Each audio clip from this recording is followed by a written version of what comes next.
የአሜሪካው ፕሬዝዳንት ዶናልድ ትራምፕ ከዚህ ቀደም በነበራቸው የፕሬዝዳንትነት ስልጣን ዘመናቸው ግብጽ የታላቁን የኢትዮጵያ ህዳሴ ግድብን ልታፈነዳው ትችላለች፣ ግብጽ ግድቡን ታፈነዳለች፣ ኢትዮጵያ ስምምነት ላይ እንድትደርስ በመሞከርም ጥላ ወጥታለች፣ በዚህ ምክንያትም ብዙ እርዳታ አቋርጠንባቸዋል ሲሉ የነበሩት የአሜሪካው ፕሬዝዳንት ትራምፕ አሁን ደግሞ ግድቡ ሊመረቅ ሲቃረብ ግድቡን ፋይናንስ ያደረግነው እኛ ነን ማለት ጀምረዋል።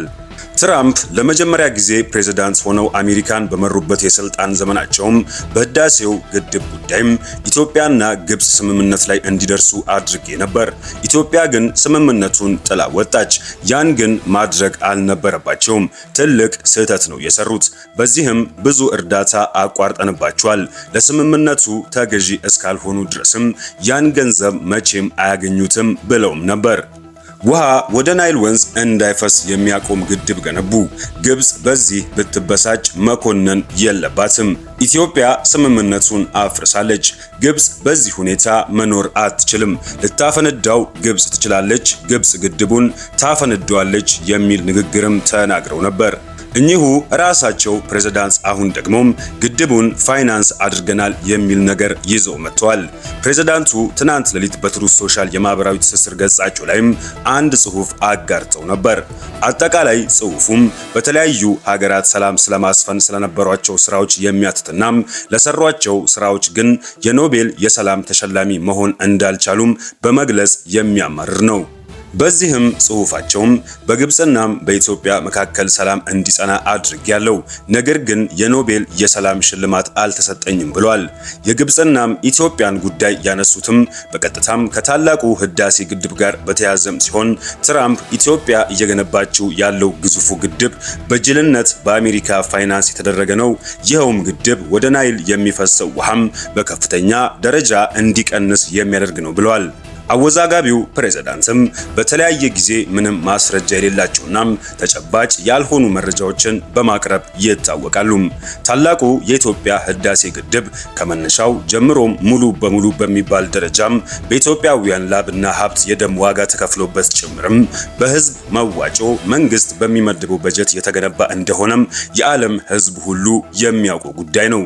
ይልቁንም ግብጽ ግድቡን ለማስቆም በኢትዮጵያ ሰላም እንዳይኖር በምትሰራው ስራ በምትሸርበው ሴራና ሐሰተኛ ውንጀላ እንዲሁም በገንዘብ ጭምር የአሜሪካ ባለስልጣናትን በመደለል ኢትዮጵያ ላይ ጫና እንዲፈጠር ስታደርግ ቆይታለች። ለዚህም ዋና ማሳያም ከወራት በፊት የ11 ዓመታት እስር የተፈረደባቸው የዶናልድ ትራምፕ ሀገር ሰው የአሜሪካው ባለስልጣንና ተጽዕኖ ፈጣሪው ሴናተር ቦብ ሜንዴዝ አንደኛው ናቸው። ሰውየው ኢትዮጵያ ላይ ጫና እንዲደረግም ከግብጽ ጉቦ ሲበሉም የግብጽን ጥቅም ለማስከበር ከግብጽ ብዙ ብር ሲቀበሉ እንደነበርም ተረጋግጦና በሌሎችም የሙስና ወንጀሎችም የ11 ዓመት እስር በሀገራቸው ፍርድ ቤት ተፈርዶባቸው ነበር። ሜንዴዝ የአሜሪካ ሕግ አውጪ ምክር ቤት ውስጥ የሰሩም በፈረንጆቹ 2000 ላይ በታላቁ የኢትዮጵያ ህዳሴ ግድብ ግንባታም የሶስትዮሽ ድርድር ማለትም ኢትዮጵያ፣ ግብጽና ሱዳን በሚገኙበት ላይም በንቃት እንዲሳተፉ የተደረጉ ሰውም ናቸው። በወቅቱም ኢትዮጵያ ላይ ከፍተኛ ጫና ሲያሳድሩም ነበር። ይህን ያደረጉትም ከግብጽ ባለስልጣናትም ከፍተኛ መጠን ያለው ገንዘብ ጉቦም ከተቀበሉም በኋላ ነበር። የሶስትዮሽ ድርድሩም ወደ አሜሪካ ዋሽንግተን እንዲሄድ ያደረጉት ደግሞ በወቅቱ በመጀመሪያው የፕሬዝዳንት ስልጣን ዘመናቸው ላይ የነበሩት ዶናልድ ትራምፕ ናቸው። በዋሽንግተን በተደረገው ተከታታይ የሶስትዮሽ ድርድር ላይም ኢትዮጵያ በጫና ወደ ስምምነት እንድትመጣም ግፊት ሲደረግ እንደነበረና ኢትዮጵያ ስምምነቱን አልፈርምም በሚል አቋም መጽናቷም የሚታወስ ነው። የታላቁም የኢትዮጵያ ህዳሴ ግድብም በመስከረም ወር ይመረቃል ተብሎም ይጠበቃል። በሌላ ዜናም የቱርኩ ፕሬዝዳንት ረሲፕ ጣይብ ኤርዶጋን ኔታንያሁ እንደ ሂትለር ሁሉ ዓለምን እሳት ላይ መጣድ ይፈልጋል ሲሉ ተናገሩም። ኤርዶጋን የኔታንያሁን መንግስት እቅድ እናውቃለን፣ ሌላ ነገር አይደለም፣ ቀጠናውን ወደ ደም መቃባት እየከተተው ነው ሲሉም አክለዋል። ከ90 ዓመት በፊትም ሂትለር በለኮሰው ክብሪት ምክንያት ዓለም እንደነደደች ሁሉም የኔታንያሁ ጽዮናዊ አገዛዝ ዓለምን ወደ ከባድ አደጋ እያስገባት ነው ብለዋል። ኤርዶጋን እስራኤል እያደረገች ያለውን ነገር ወደ ጎን ከመተው ጊዜው ሳይረፍድ በፊት ወደ ስምምነት እንዲገባም ዓለም ጫና እንዲያሳድርም ጠይቋል። ኔታንያሁ የሰላም እንቅፋት ነው ብለዋል ኤርዶጋን። ላለፉት 2 ዓመታትም እስራኤል የጥፋትና የአመጻ ፖሊሲን ስትከተል ቆይታለችም ብሏል። እስራኤል በምዕራባውያን አገዛዝና እርዳታም ቀጠናችንን ወደ አለመረጋጋትናም ጦርነት ከታለች። ነገሩን በግልጽ ልንገራችሁ፣ በዚያ ሁሉ ጭቆናና ጥቃቶች የኔታንያሁ መንግስት ለቀጠናው ሰላም ትልቅ እንቅፋት ነው ሲሉም የኔታንያሁን መንግስት አምርረው ተችቷል። እስራኤል የኢራኑ አብዮታዊ ዘብ ጠባቂ ከፍተኛ የጦር አዛዥ መግደሏን አስታወቀች። ቤህናም ሻህሪያሪም የኩርድ ጦርና የመሳሪያዎች ዝውውር አዛዥ ከ1000 ኪሎ ሜትር ርቀት ላይ በተወነጨፈ ጥቃት ሊገደሉ መቻላቸውን ከእስራኤል ጦር መከላከያ ሰራዊት ድረገጽ ያገኘነው መረጃም ያመለክታል።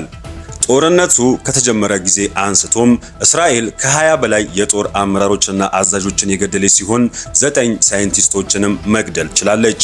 ለመሆኑም የኢራኑን ሃይማኖታዊ መሪ አያቶላ አሊ ኻሜኒንም በማንኛውም ሰዓት ልትገድል ትችላለች የሚልም ከፍተኛ ውጥረትን እየፈጠረም ይገኛል። በእስራኤል ጥቃት የተመቱት የአያቶላ አሊ ኻሜኒ አማካሪም በህይወት መትረፋቸው ተነገረ። እስራኤል በኢራን ጥቃት በጀመረችበት ከ9 ቀናት በፊት ተመተው የነበሩትናም ተገድለዋል ተብሎ ታስበው የነበረው የኢራን ጠቅላይ መሪ አያቶላ አሊ ኻሜኒ አማካሪም አሊ ሻምካኒ መትረፋቸውን የኢራን መንግስታዊ ሚዲያ ዘግበዋል። የቀድሞ የደህንነት ኃላፊ አሊ ሻምካኒም በእስራኤል ጥቃት የደረሰባቸው ሰኔ 6 2017 ነበር። አማካሪው በአሁኑ ወቅትም በሆስፒታል ውስጥ በማገገም ላይ እንደሆኑናም በተረጋጋ የጤና ሁኔታ ላይ እንደሚገኙም መንግስታዊ የኢራን የዜና ወኪል ዘግቧል። በሻምካኒም ኤክስ ገጻቸው ላይ ዛሬ ጧት በተለጠፈ ጽሑፍም ከጥቃቱ ተርፍ ያለው ብለዋል። ቆስዬ መትረፍ ዕጣ ፈንታዬ ነበር፣ እናም ተርፍ ያለው ጠላቶቻችንም ጥላቻቸው ይቀጥላል። ለኢራን 100 ጊዜ ራሴን እሰዋለሁ ሲሉም ተናግረዋል።